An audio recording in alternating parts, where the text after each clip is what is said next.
বিসমিল্লাহিররহমানিররহিম। প্রিয় শিক্ষার্থীরা, আজকে আমি পদার্থবিজ্ঞান অধ্যায় 3 পৃষ্ঠা তোমরা দেখবা এরকম দুইটা ঘর করে এরকম দুইটা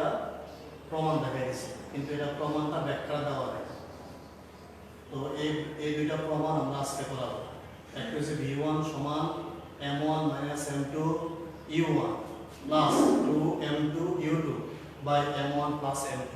আর একটা হলো v2 সমান u2 - m1 u2 into u2 plus 2m1 u1 by m1 plus m2। এই দুইটা আমরা আজকে প্রমাণ করাবো। তো তোমরা দেখবা তোমাদের বইয়ের পদার্থবিজ্ঞানের 72 পৃষ্ঠা অধ্যায় 3 72 পৃষ্ঠা এইভাবে দেওয়া আছে, কিন্তু এটা কোত্থেকে আসছে এটা দেওয়া নাই। তাহলে এটা আমরা করব কোত্থেকে আসছে, যেহেতু এটা দেওয়া নাই এটা প্রমাণটা আমরা আজকে করে দেখাবো। অনেক স্টুডেন্ট বলছো সেই জন্য। তো প্রথমে আমরা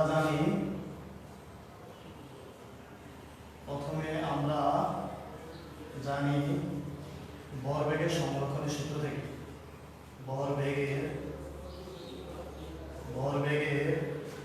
সংরক্ষণ এর সূত্র থেকে আমরা জানি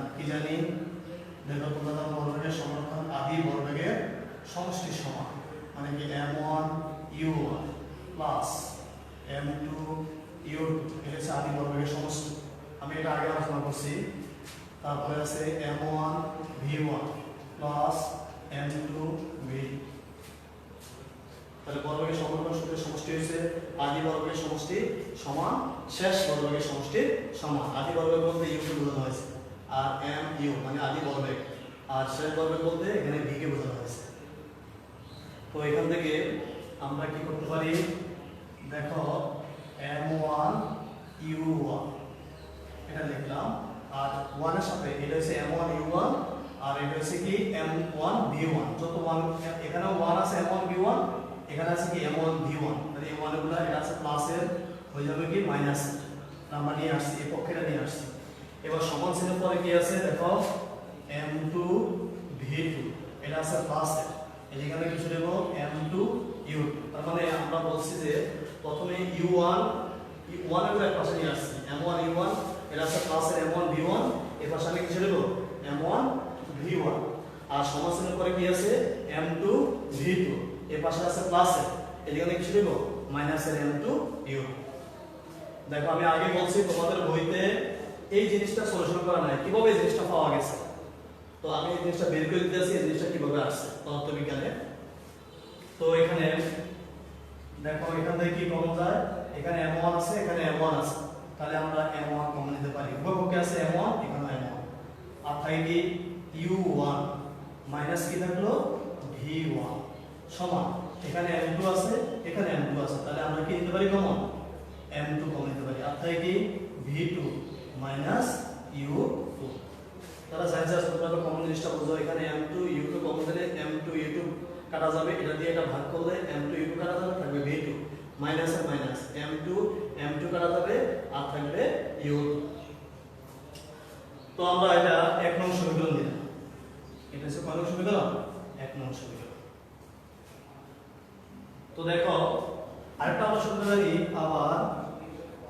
আবার গতিশক্তির ক্ষেত্রে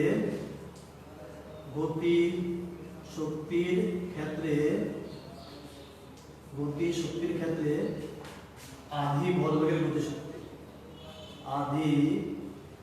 ভরবেগের গতিশক্তি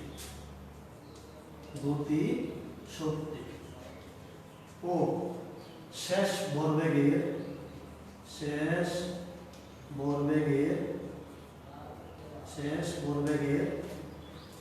গতিশক্তির সমান, শেষ ভরবেগের মোট গতিশক্তির সমান, এই একটা সূত্র আছে। দেখো তাহলে আদি ভরবেগের গতিশক্তি এবং শেষ বর্গের গতিশক্তি সমান হলে তাহলে কি লিখতে পারি আমি গতিশক্তি আমরা জানি গতিশক্তির ক্ষেত্রে আমরা জানি হাফ এম ভি স্কয়ার মানে আদি হলে u1 স্কয়ার হবে। দেখো আমাদের হাফ আমাদের এই গতিশক্তির ক্ষেত্রে আমি আগে আলোচনা করছি গতিশক্তির ক্ষেত্রে হাফ এম ভি স্কয়ার এখানে যদি আদি বলা হয়েছে তাহলে আদি ভরবেগ মানে কি এম ইউ আদি হলে ইউ হবে এম m1 u1 স্কয়ার তারপরে কি হবে দেখো আদি ভরবেগ m half m2 u2 square সমান আবার half m1 v1 square plus শেষ ভরবেগ m2 v2 স্কয়ার। তাহলে আমরা বুঝলাম যে আদি ভরবেগের সমষ্টির গতিশক্তি শেষ ভরবেগের গতিশক্তি সমান। তাহলে আদি ভরবেগ বলতে এখানে m1 u1 আদি ভরবেগ গতিশক্তি আমাদের গতিশক্তি হচ্ছে m half m v square আমরা গতিশক্তি জানি কি হাফ m v স্কয়ার এটা হচ্ছে গতিশক্তির ক্ষেত্রে হাফ m v স্কয়ার। তাহলে আদি বলতে হবে কি u তার মানে কি হাফ m u স্কয়ার আর হাফ m2 u2 স্কয়ার। এবার শেষ ভরবেগ বললে কি হবে শেষ ভরবেগ গতিশক্তি হাফ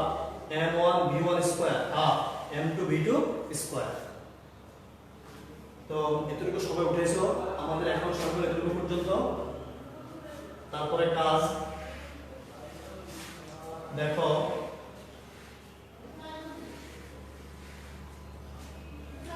আমাদের এই সমীকরণটা এক নং সমীকরণ পাইছি এবার আমরা 2 নং সমীকরণে কাজ করতেছি। তো এখান থেকে আমি এখানে লিখে দিই কারণ দেখো এখান থেকে কি কমন যায় হাফ কমন যায় এই হাফ কমন যায় এই হাফ কমন যায় এই হাফ কমন যায় এখানে এই দুটো থেকে হাফ কমন যায় আর এই দুটো থেকে হাফ কমন যায় তাহলে হাফে আমরা বাদ দিতে পারি এই হাফ এখান থেকে বাদ দিতে পারি এই দুই ভাগের এক দুই ভাগের এখান থেকে বাদ দিতে পারি। আর তাই কি দেখো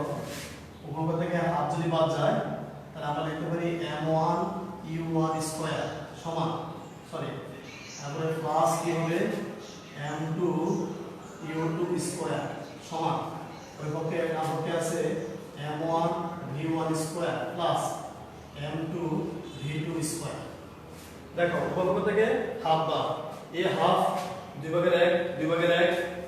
এই বাম পক্ষ থেকে বাদ যায় আর দুই ভাগের এক এই দুই ভাগের এক বাম পক্ষ থেকে বাদ যায়। আমি আর দেখলাম না কমন দেখে শুধু থাকলো কি থাকলো m1 u1 স্কয়ার প্লাস কি থাকলো এখান থেকে m2 u2 স্কয়ার লিখলাম সমান আমরা এখানে লিখলাম কি m1 v1 square plus m2 v2 square. দেখো আমাদের টার্গেট হলো এই v1 এর মান এবং v2 এর মান বের করা। যেহেতু তোমাদের বইয়ের ভিতরে এই জিনিসটা ব্যাখ্যা নাই শুধু লিখে দিয়েছে এটুকু লিখে দিয়েছে এটা ব্যাখ্যা তোমাদের শিখতে হবে। তো এখানে m1 u1 স্কয়ার লিখলাম এটা প্লাসের আছে এদিকে কিছু নেব মাইনাস m1 v1 মানগুলো একপাশে করছে আগের মতো সমান চিহ্নের পরে আছে কি m2 v2 স্কয়ার এটা আছে প্লাসের এদিকে কিছু নেব m2 u2 স্কয়ার। দেখো উপপক্ষ থেকে কি কমন যায় এখানে m1 কমন যায় এখানে কি কমন যায় m2 কমন যায়। তাহলে আমি লিখতে পারি দেখো m1 যদি কমন নেই তাহলে u1 square minus v1 square সমান এখান থেকে কি কমন যায় m2 যদি কমন নেই তাহলে v2 square minus u2 square আমরা কমন দিতে পারি। তাহলে এখানে দেখো সূত্র হইছে a square minus b square সূত্র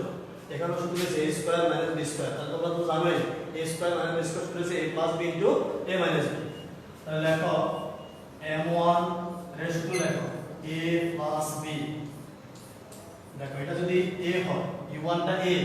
আর v1 টা b তাহলে কি লিখছি আমি a plus b into a minus b সমান m2 লেখো তারপর লিখলাম কি আমরা v2 প্লাস u2 হ্যাঁ আবার কি লিখলাম v2 মাইনাস u2 তাহলে a প্লাস b ইনটু কি হইছে a মাইনাস b আমরা এটা লিখলাম। তাহলে এটা দিতে পারি আমি কয় নং সমীকরণ 2 নং সমীকরণ। এখন দেখো আমরা যদি এই 2 নংকে 1 নং দ্বারা ভাগ করি তাহলে আমরা লিখতে পারি 2 নং ভাগ কি লিখতে পারি আমরা 1 নং। হ্যাঁ 2 নং ভাগ 1 নং করলে দেখো তোমরা বুঝতে পারছো আগে 2 নং যদি ভাগ করি তাহলে 2 নং ভাগ করলে এমন কাটা যাবে এমন কাটা যাবে এই এমন কাটা যাবে এটা দিয়ে ভাগ করলে 2 নংকে এই এমন আগে এই এমন কাটা যাবে আর এই u1 v1 আর এটা যদি ভাগ করি তাহলে দেখো ভাগ করলে u1 v1 কাটা যাবে u1 v1 কাটা যাবে আর থাকবে শুধু কি u1 v1 তাহলে আমি এই বামপক্ষে লিখতে পারি কি u1 v1 সমান খুবই খেয়াল করে দেখো এটা কাটা যাবে এটা দিয়ে ভাগ করলে এটা কাটা যাবে এটা হচ্ছে 2 নং সমীকরণ দেখো এখানে 2 নং সমীকরণ লেখা আছে আর এটা হচ্ছে 1 নং সমীকরণ মানে এই m1 কাটা যাবে আর u1 v1 u1 v1 কাটা যাবে আর থাকবে কি u1 v1 এখান থেকে v2 m2 কাটা যাবে এটা দিয়ে ভাগ করলে আর কাটা যাবে কি v2 u2 কাটা যাবে আর থাকবে কি v2 u2 থাকবে দেখো কিভাবে এটা যদি তুমি ভাগ করো এই m2 কাটা যাবে আর v2 u2 কাটা যাবে আর থাকবে v2 u2 তাহলে আমরা লিখতে পারি তাহলে 2 নং কলম সমীকরণ ভাগ করতে আগে যে বড় সমীকরণটা দিয়া ছোট সমীকরণ ভাগ করতে হবে দেখো এটা বড় সমীকরণ আর এটা ছোট সমীকরণ এবার বুঝো m1 কাটা যায় u1 v1 কাটা যায় আর থাকে m1 v1 আর এখানে m2 কাটা যায় আর থাকে v2 u2 কাটা যায় আর থাকে v1 u2 তাহলে আমরা এতটুকু সমীকরণ করার পরে এখান থেকে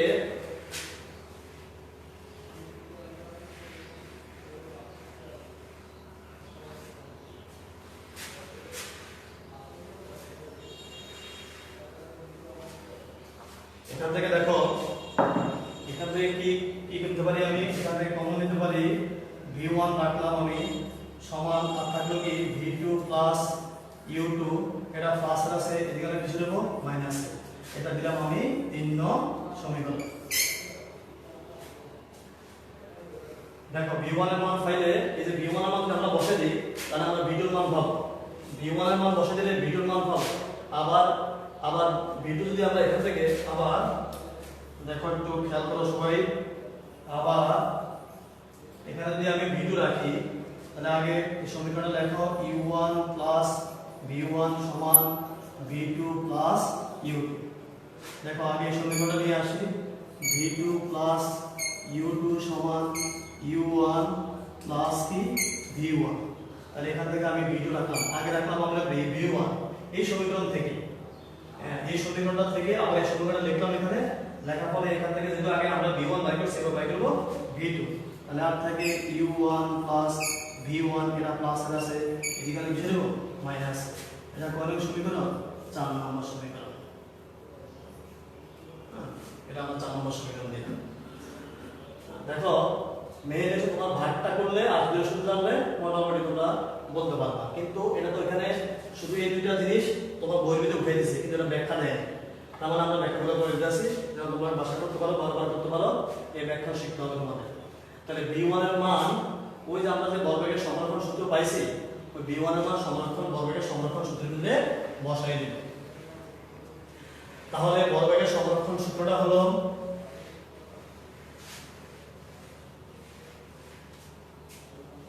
সুতরাং বলবেগের সংরক্ষণ সূত্র হলো এখান থেকে তোমার পরে এখান থেকে আসবে সুতরাং বলবেগের সংরক্ষণ সূত্র হলো m1 u1 plus m2 u2 সমান m1 v1 plus m2 v2 এটা হচ্ছে বলবেগের সংরক্ষণ সূত্র আমরা v1 এর মান বসে দেব দেখো আমরা v1 এর মান বসে দেব আমরা পাবো v2 এর মান আবার যদি তোমরা v2 এর মান বসে দেই তাহলে আমরা পাবো v1 এর মান দেখো এখানে দেখলাম m1 u1 plus m2 u2 সমান m1 v1 এর মান দেখো আছে v1 এর মান কত আছে v2 plus u2 minus u1 হ্যাঁ আর প্লাস কি থাকলো m2 v2 বা m1 u1 plus m2 u2 সমান গুণ করো m1 দিয়া m1 v2 এটার সাথে প্রথমে এর সাথে এটা গুণ প্লাস তারপরে m1 এর সাথে u2 গুণ m1 u2 মাইনাস m1 এর সাথে u1 গুণ প্লাস m2 আর থাকে কি v2 দেখো m1 এর সাথে v2 গুণ আবার m1 এর সাথে u2 গুণ আবার m1 এর সাথে কি গুণ u1 গুণ তাহলে আমরা সবগুলো একপাশে নিয়ে আসবো u গুলা তাহলে কি থাকবে m1 u1 plus m2 u2 এটা আছে কি আমরা ইউগুলো একপাশে নিয়ে আসবো, এই ইউগুলো একপাশে নিয়ে আসবো। তার মানে এটা আছে প্লাস এর, এদিকে কিসের হবে মাইনাস, এটা আছে কি মাইনাস, এদিকে কিসের হবে প্লাস। সমান চিহ্নের পরে কি আছে m1, সমান চিহ্নের পরে দেখো আছে m1 v2 প্লাস, তারপরে কি আছে সমান চিহ্নের পরে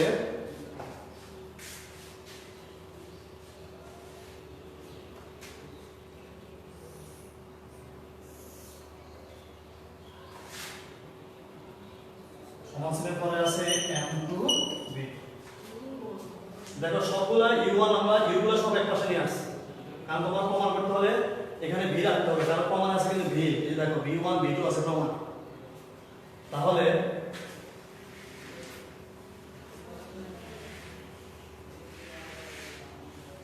এখানে দেখো m1 u1 একটা, এখানে একটা, তার মানে m1 u1 কত হইছে দুইটা। এখানে আমি কি করতে পারি এই দুটো থেকে কি কমন নিতে পারি, আচ্ছা m1 u1 দেখলাম দুইটা m1 u1 প্লাস, হ্যাঁ আর এখানে দেখো এখানে m2 এখানে m2, দুটো থেকে একটা m2 কমন যায়, আর থাকে এখানে m1 u1 m2 into m2, এটা হচ্ছে m1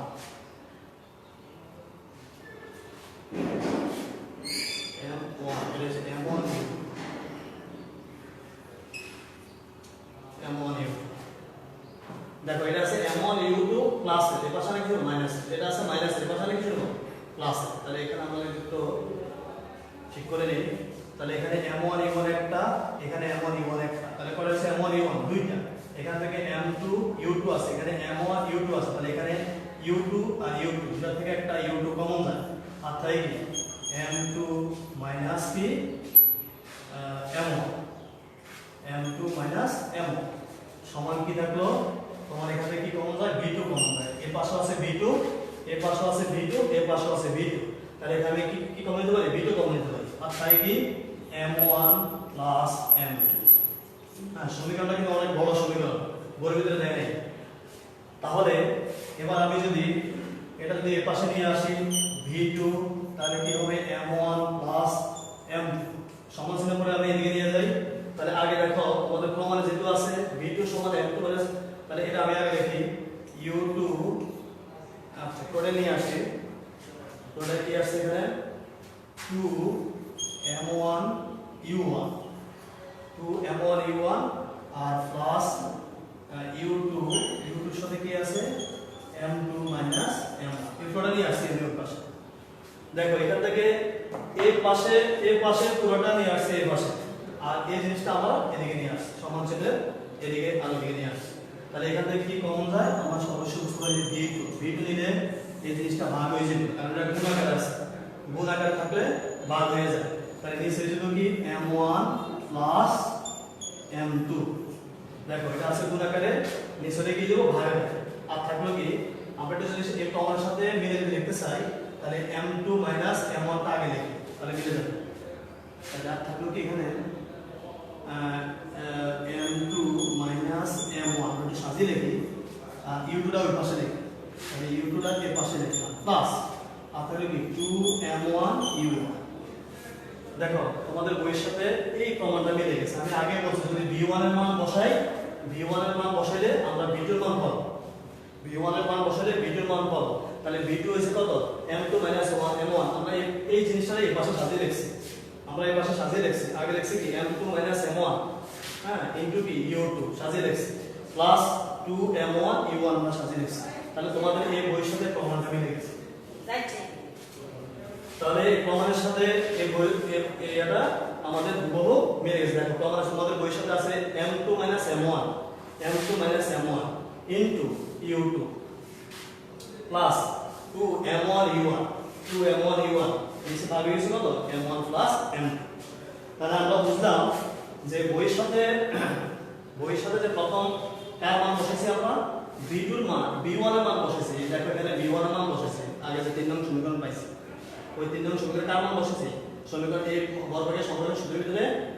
v2 এর মান v1 এর মান বসেছে, v1 এর মান বসার কারণে তুমি পাইছো কি v2। এবার তুমি তোমাদের বাড়ির কাজ আমি তো v2 মান বের করে দিছি, তাহলে তোমরা তোমাদের বাড়ির কাজ আমি দিয়ে দেই, তোমরা v1 এর মান বের করে এই সমীকরণটা প্রমাণ করবে।